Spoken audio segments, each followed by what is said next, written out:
आप देख रहे हैं कि अभी ऐसा सिमुलेशन क्रिएट किया गया है। ये माना जाता है कि शत्रु देश द्वारा एयर स्ट्राइक कर दिया गया है, जिस कारण से ब्लैकआउट घोषित किया जाता है और सारी लाइटें बंद कर दी जाती हैं। जो भी पब्लिक डोमेन में लोग अपनी दैनिक क्रिया कर रहे होते हैं, वो लोग जो खुले आसमान के नीचे होते हैं, वो उनको पहले से ही प्रशिक्षित किया गया है। वो लोग लेट जाते हैं या नजदीकी शेल्टर में आश्रय लेने की कोशिश करते हैं। इसी कार्रवाई को आपके सामने प्रदर्शित किया जा रहा है। जैसे ही शत्रु का हवाई हमला का खतरा टल जाता है, तो एयर कंट्रोल द्वारा मैसेज मिलता है, एयर रेड ग्रीन, अर्थात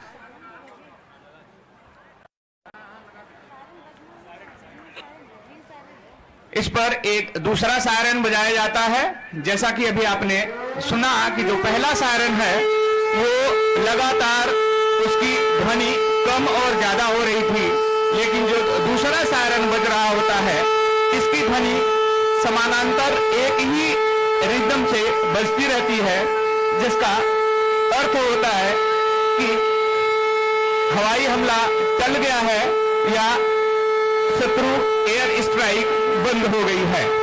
इसी कार्रवाई का आपके सम्मुख प्रदर्शन किया जा रहा है। महोदय, जैसा कि आपने देखा कि अभी जैसे ही एयर स्ट्राइक होता है, तो जो फर्स्ट रिस्पॉन्डर होते हैं वो घटना स्थल पर पहुंचते हैं और जो भी वहां पे हताहत या पीड़ित विक्टिम होते हैं उनको इवैक्यूएट करते हैं। जो क्रिटिकली इंजर्ड, अभी मैं आपका ध्यान ग्राउंड में ले जाना चाहूंगा, जहां पर सिविल डिफेंस के वॉलेंटियर्स द्वारा जो क्रिटिकली इंजर्ड विक्टिम हैं उनको हॉस्पिटल के लिए रेफर किया जा रहा है और जो माइनर इंजर्ड विक्टिम हैं उनको ग्राउंड में स्थित मेडिकल पोस्ट में प्राथमिक चिकित्सा देकर छोड़ दिया जाता है। इसी बीच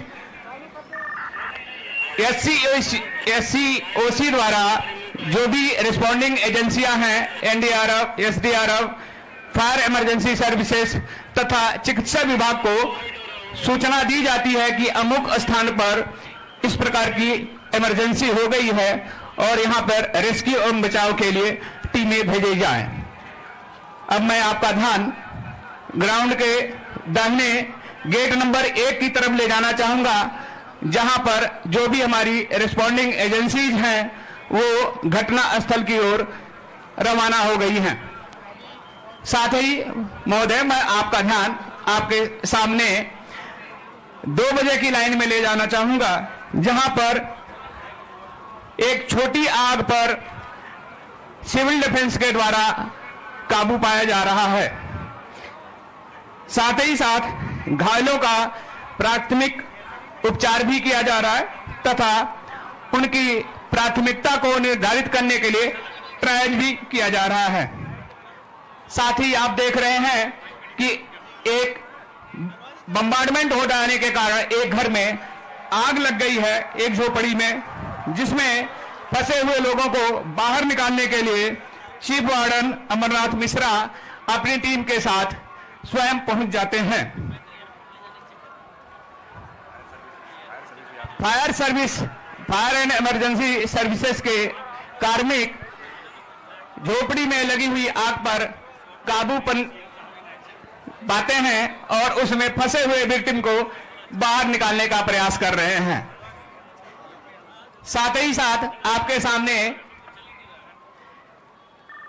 एक दूसरी सिनेरियो 12 बजे की लाइन में, अब मैं आपका ध्यान उस तरफ आकृष्ट करना चाहूंगा कि एक कोलैप्स स्ट्रक्चर है जिसको कि एक फ्लैक्स बैनर के द्वारा हमने प्रदर्शित करने की कोशिश किया है कि यहाँ पे एक ध्वस्त ढांचा है और इसमें कुछ लोग फंस गए हैं।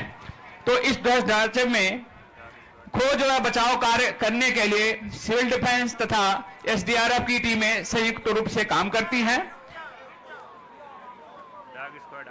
एसडीआरएफ की डॉग स्क्वाड, जो स्निफर डॉग होते हैं, एक विशेष प्रकार के ट्रेंड डॉग्स होते हैं जो इस डेब्रिज में, मलबे में फंसे हुए विक्टिम को सूंघ कर पता करते हैं, पुष्टि करते हैं कि हाँ इसमें कोई अभी भी विक्टिम है। तो उस विक्टिम को एक्सट्रिकेशन के लिए एक्सट्रिकेशन रूट तैयार किया जाता है और उस विक्टिम को एविक्यूएट किया जाता है और प्राथमिक चिकित्सा देकर उसे फर्दर ट्रीटमेंट के लिए हायर सेंटर को रेफर किया जाता है। इसी कार्रवाई का आपके सम्मुख प्रदर्शन किया जा रहा है।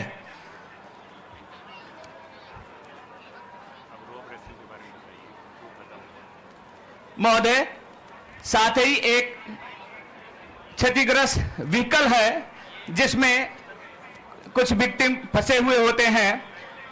साथ ही साथ एसडीआरएफ की टीम उस क्षतिग्रस्त वाहन से विक्टिम को भी बाहर निकालने का प्रयास करती है। आपात स्थितियों में नागरिक कर्तव्य क्या होने चाहिए, उन कर्तव्यों के प्रति आगाह करने के लिए पूरे देश के अंदर और उत्तर प्रदेश के अंदर भी मॉक ड्रिल का कार्यक्रम आज दिन भर चला है और इसीलिए हम सभी लोग आज इस मॉक ड्रिल का हिस्सा बनने के लिए एक नागरिक के रूप में आपके बीच में यहां पर उपस्थित हुए हैं। हमें भी अपने कर्तव्यों को समझना होगा। आज जब पूरा देश एकजुट होकर के भारत की बहादुर सेनाओं के पराक्रम का लोहा दुनिया मान रही है, तो हमें भी देश की सेनाओं के साथ,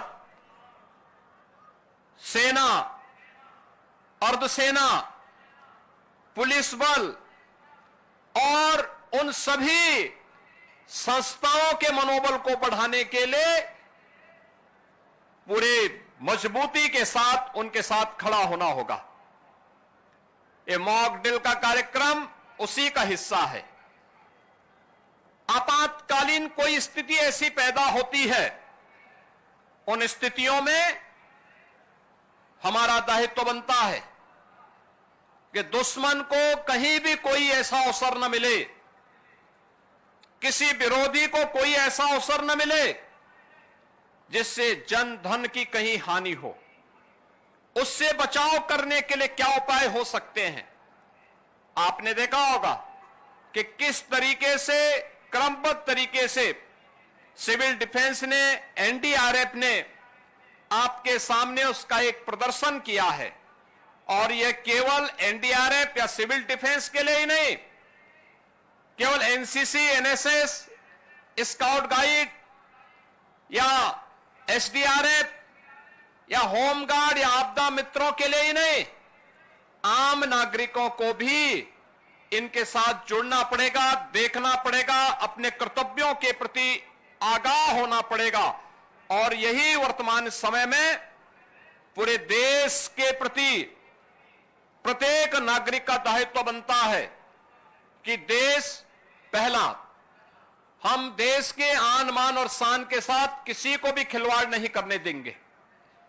भारत माता के खिलाफ जिन लोगों ने साजिश रची है, इसमें सेना की कार्रवाई का पूरा समर्थन करते हुए प्राण प्रण से उनके साथ एकजुट होकर के उनके मनोबल को आगे बढ़ाने के लिए हम भी कार्य करेंगे।